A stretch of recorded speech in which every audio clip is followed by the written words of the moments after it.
Hi, how are you? I hope you are doing great. Today's story is about Kelly. It's called Divorcing Kelly. Sometimes what starts off as a beautiful and promising love story ends in unkind thorns, storms of fights, communication wrestling, and piles of resentfulness, or a series of unspoken hurts. Can you relate?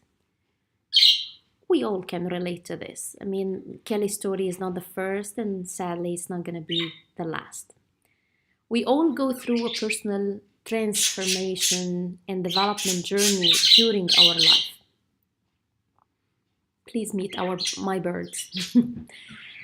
We are met with a diversity of events, people, situations, challenges, and they all startle us and stop us in our tracks and invite us to think, reevaluate, and choose the path that best suits our needs at the time.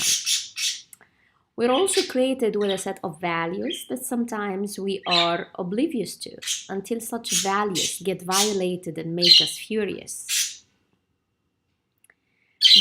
All of this can shake any relationship and complicate any love story.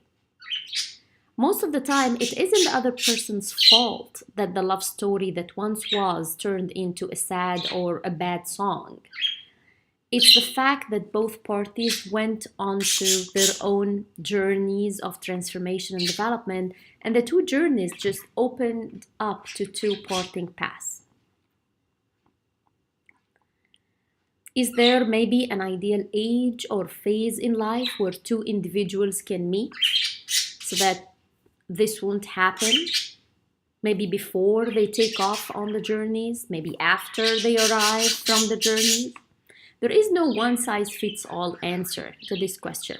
However, being aware of it and understanding it and respecting it, that again, it's a fact of life and everybody goes through it, can make things a lot easier. Okay, so Kelly finds herself the finished product of a rather conservative upbringing,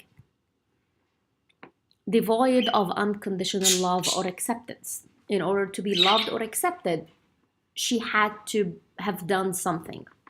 Lots of beliefs and perceptions have been downloaded into her mind since the age of 4 until the age of 24. 20 years of very limited and strict view of the world. A great sense of deprivation from what the world labels as normal pleasures.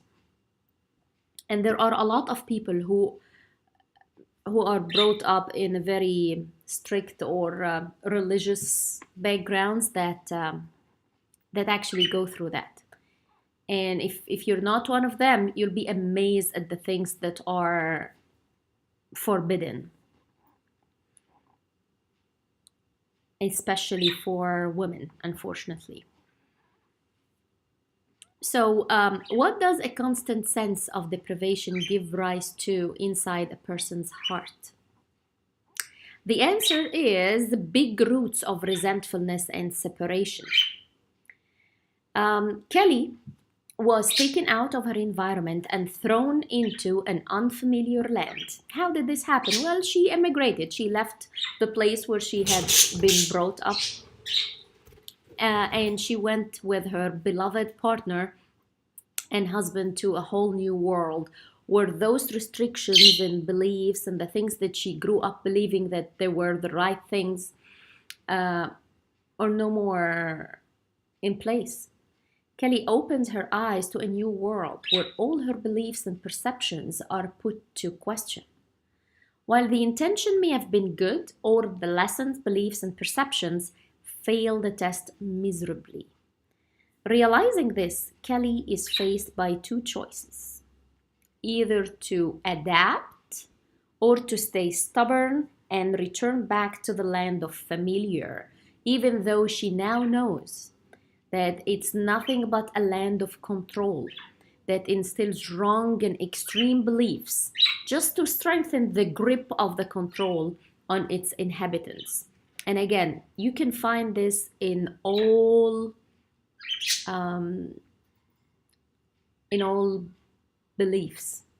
It's all about control at the end, and in order to keep, it's cults really, and in order to keep people, within the boundaries and not questioning a lot and not getting out, is to impose on them a lot of restrictions and conditions and a lot of fear.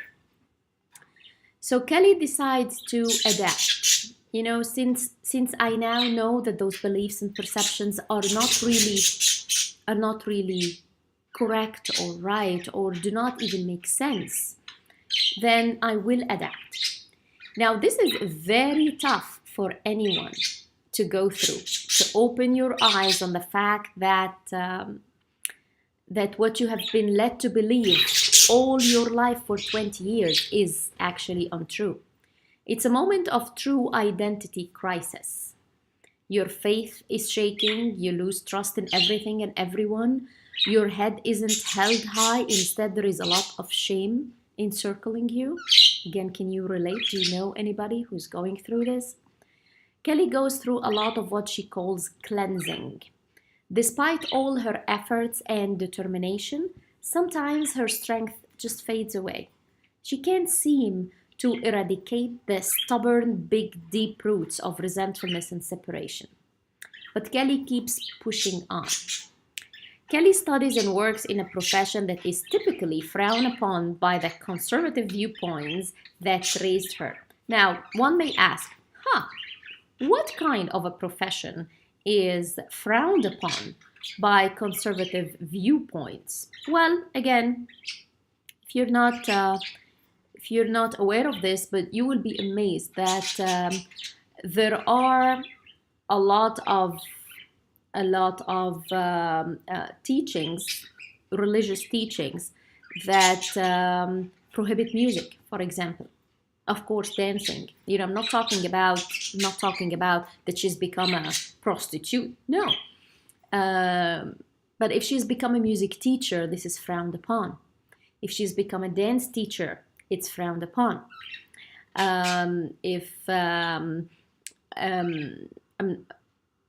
Things like this. There are actually some religious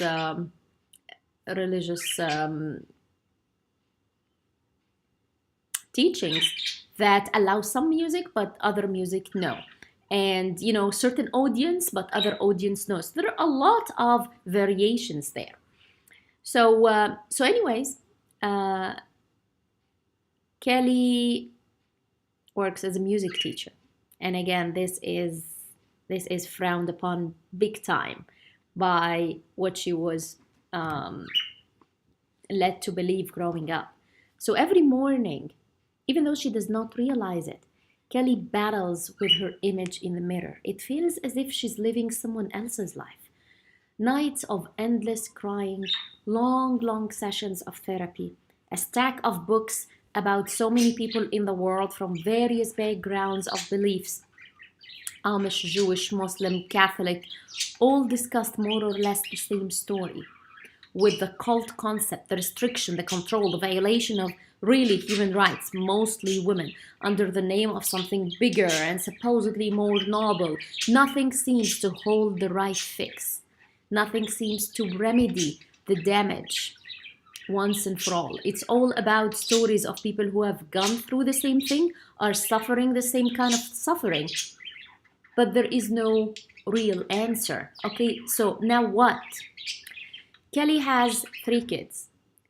So you can only imagine how she's raising them. See, Kelly switches between 3 modes when she's dealing with her kids.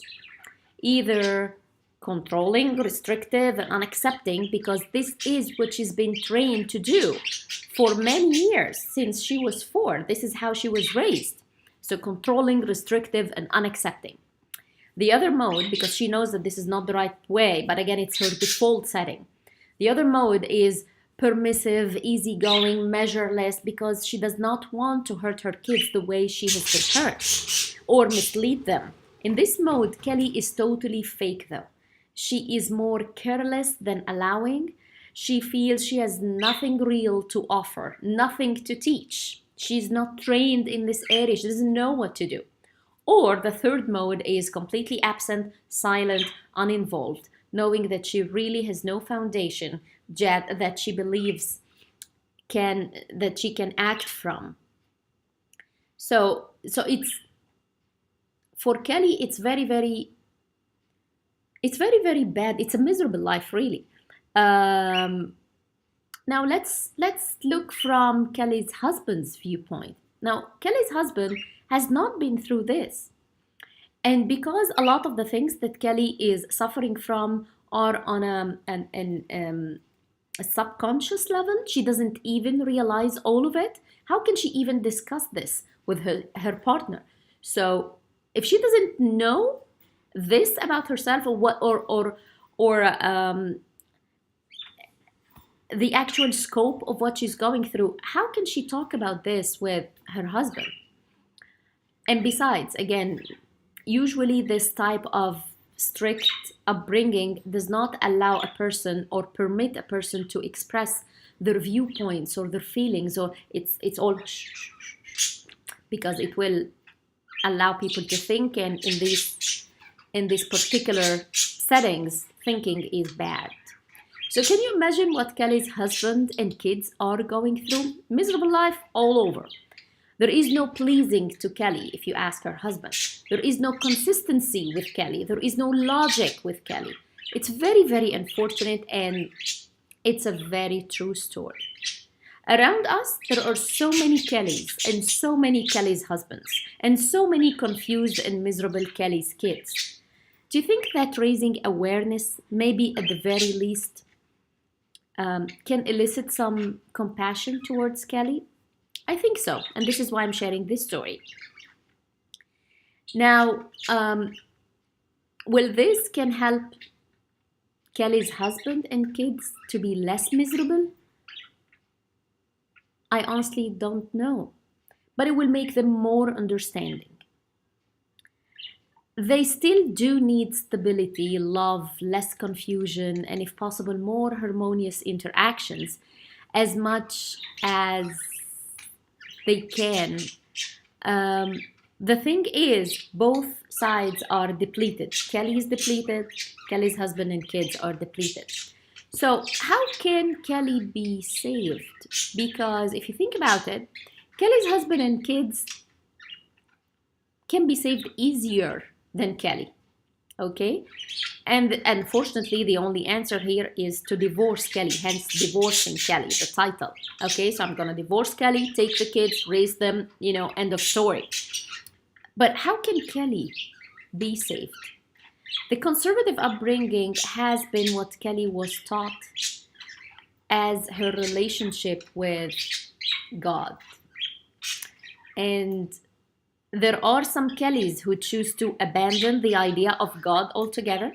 There are some Kellys who choose to rechange the name God, maybe call him universe or the source, because it creates a different image of him, and it loosens the stubborn beliefs and the beliefs that are not working anymore and that are based on fear and not on love.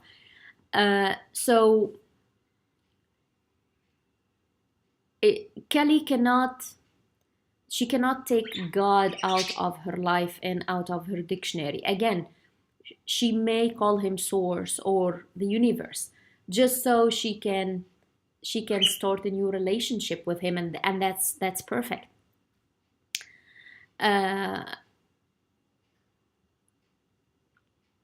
So in this case, Kelly needs to develop a new relationship with source, with the universe, with a new God, a new defined God. And it is a solitude journey. She needs to go on the journey all alone and really within first. Get in touch with all the ugliness that has been poured inside of her. She needs to meet new God on a new platform, a whole new platform, a platform of unconditional love, joy, acceptance of who she is, as she is right now. No conditions, no prerequisites.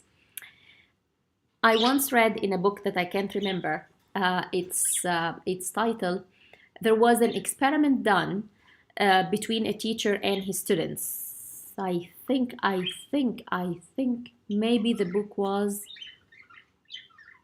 no, I can't remember. Anyways, so the experiment was as follows. The teacher goes into the classroom. It's a high school classroom, so the kids they have their own attitudes, okay, and this class specifically is known to be the troublemaking kids, the kids who have certain attitude.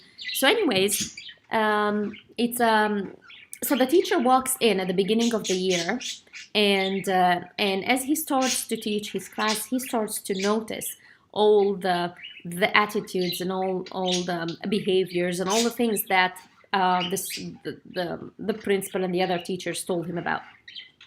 So he stops his class and he tells the students, you know what? In this class that I'm teaching you, at the end, you will all get an A. So the students were all interested to hear more, and all the attitude and all the noise, it all stopped, and they started to listen. He said, everyone in this class, in my class, is going to get an A at the end. You're just bluffing, you're just saying this. I'm not. I promise you, every one of you will just get an A. Unconditional. No projects, no assignments. He said, well, there is one assignment that you need to submit. Only one? Well, can you live with one? Yeah, sure. One is good. Okay. And this assignment, and you have to deliver it at the end of the year. It's an individual assignment, not a group project, so each one of you will work on it individually. And I need each one of you to write down in this assignment why you believe you deserve this A. And that's it. Now, it was a very interesting experiment, and the kids started to think about it. You know, every time a kid would or think about misbehaving or maybe skipping class, he would think about that he has already gotten an A, and all he needs to do is to write down why he deserves this A. So if I skip class, then, how can I write that I deserve an A because I skipped class? It doesn't make sense. They are not stupid kids. They just like to act up. And unfortunately, in a lot, if not all, the religious teachings, there is no A unconditionally. And there is no, okay, take an A now and then, prove that you deserve the A later on. The thing is, you have to do this and this and this and that, and not do this and this and that in order to be loved or be accepted or get an A. And so it's kind of pleasing, you're always working on pleasing. And while pleasing God or pleasing the Lord sounds very good, but it does not stop there. When you are raised to believe that you need to earn the love and affection, then you're always going in the world trying to please others, whether it matters to you or not, whether it's aligned with your values or not, whether you want to do it or not. It ruins some. It's not meant to, but this is what happens. It's not meant to cause a damage. It's actually the other way. But that's what happens, unfortunately. So, but if you truly, really believe that, what, God, the Lord, the universe, the source, the force that created you, loves you no matter what, you would want on your own, feeling this love, to keep it. And because you are loved, you're happy, and because you are happy, you're kind. Okay, and you're not vicious, and you're not rude, and you're not mean, and you're not go about damaging the earth or stealing or fighting or you're not. And it's not because of fear of losing the love, it's because you're loved. So again, you are loved, you're happy, you're emotionally healthy, you're spiritually connected. It's done. The other things that you do in your life is already aligned with all this. So but again, that's not, unfortunately, how a lot of even forget about religion, even with parents and their kids. Is it an absolute unconditional love? Yeah, maybe, when the kids are still babies, it's unconditional love from the baby to the parent, not from the parent to the baby. We say, oh yeah, parents love their kids unconditionally. It's not true. You behave, and then I will continue to love you. Eat your dinner, I'll continue to love you. Go to school, I'll continue to love you. Wake up early, I'll continue to love you. Put your clothes in the hamper, or your plates in the dishwasher, I'll continue to love you. It's always like this. There is always a condition. Okay, so Kelly's soul needs to breathe a different kind of oxygen, and it's only then that she will be able to heal her wounded heart. When the heart starts to heal, in my opinion, these roots of resentfulness and separation will start to wither down, and then new roots of pure love and acceptance will start to grow. And it's not easy. It's very, very hard. And even though I like in presenting my stories to put some element of humor, in this particular story, I can't. I find myself can't. It's a very it's a very serious topic, and it affects a lot of people all around the world. And so my heart goes out to every Kelly out there, and I'm sending all the Kellys out there a lot of love. I love you. I accept you the way you are, and I'm cheering you on your journey of self-discovery and self-acceptance and divine love. And I just hope that all Kelly's husbands and kids, even if they cannot, and they will not be able to be with Kelly during her journey of self-acceptance and self-love and divine love, but at least be loving, be supportive, be understanding. Okay, no judgment to any Kelly husband or kids who would like or think that the best way is to divorce Kelly, because again, I totally understand. Kelly herself understands. So there is no judgment to anyone in this particular story. And again, so much love out there to Kellys and their families. And I wish you a wonderful, wonderful life. Thank you, and I hope you like the story. And it's again, it's a very true story. There are a lot of Kellys out there. All right. See you later.